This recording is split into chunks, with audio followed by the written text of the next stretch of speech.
Corona के समय में चीन की गुंडागर्दी भी 7वें आसमान पर पहुंच चुकी है। एक तरफ वह दक्षिणी चीन सागर में दक्षिण पूर्व एशियाई देशों को धमका रहा है, तो वहीं भारत की उत्तरी और पूर्वी सीमाओं पर भी भारतीय सैनिकों के साथ तनाव बढ़ा रहा है।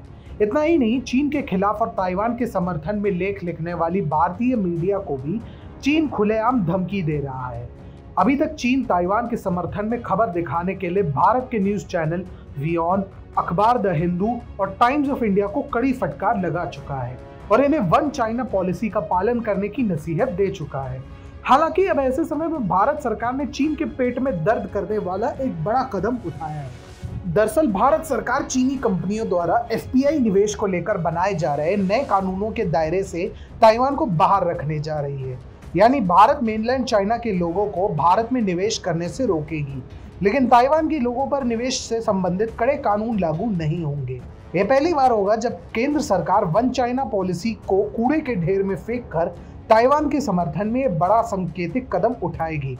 भारत के पहले प्रधानमंत्री जवाहरलाल नेहरू के नेतृत्व में वर्ष 1949 में भारत सरकार ने चीन की वन चाइना पॉलिसी को स्वीकृति दी थी। इसके बाद भारत ने तिब्बत और ताइवान को चीन का हिस्सा मान लिया था और तब से भारत चीन द्वारा सभी द्विपक्षीय संधियों की धज्जियां उड़ाए जाने के बावजूद इस नीति का ईमानदारी से पालन करता आ रहा है। इसके अलावा भारत के तत्कालीन प्रधानमंत्री जवाहरलाल नेहरू ने ही वर्ष 1954 में चीन के साथ पंचशील समझौते पर भी हस्ताक्षर किए थे।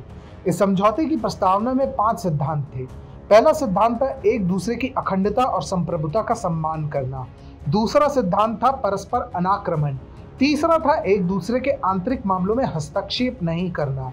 चौथा था समान और परस्पर लाभकारी संबंध और 5वां सिद्धांत था शांतिपूर्ण सह अस्तित्व। इस समझौते के महज 8 वर्ष बाद ही चीन ने वर्ष 1962 में भारत पर हमला बोल दिया था। हालांकि भारत की सरकारों में तब इतनी हिम्मत नहीं थी कि पंचशील समझौते को कूड़े के ढेर में फेंक सके। भारत के समय समय पर न सिर्फ पंचशील समझौते को रद्द करने की मांग उठती रही है, बल्कि देश में वन चाइना पॉलिसी को नकारने की बातें भी की जाती रही है। अब वुहान वायरस के समय में जब चीन की गुंडागर्दी असहनीय स्तर तक पहुंच चुकी है, तो भारत ने चीन को वन चाइना पॉलिसी को लेकर कड़ा संकेत दे दिया है। वुहान वायरस के समय जहां सब देश चीन पर सीधी उंगली उठा रहे हैं, तो वहीं ऐसे समय में भारत ने चीन के साथ शांति प्रिय ढंग से ही बर्ताव किया है।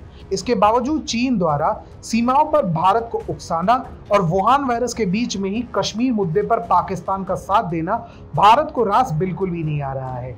यही कारण है कि अब की बार भारत सरकार ताइवान और चीन को 2 अलग अलग मान्यता प्रदान करने वाला फैसला लेने की तैयारी में है। इसका अर्थ ये है कि भारत सरकार जल्द ही ताइवान को लेकर कोई बड़ा कदम उठा सकती है। ऑस्ट्रेलिया और अमेरिका जैसे देश तो पहले ही ताइवान के मुद्दे पर भारत से समर्थन मांग रहे हैं। भविष्य में भारत सरकार के कदम चीन के रुख द्वारा निर्धारित होंगे। अगर चीन ऐसे ही भारत को उकसाने से बाज नहीं आता है, तो जल्द ही भारत सरकार की ओर से ताइवान को लेकर एक क्रांतिकारी और ऐतिहासिक फैसला देखने को मिल सकता है।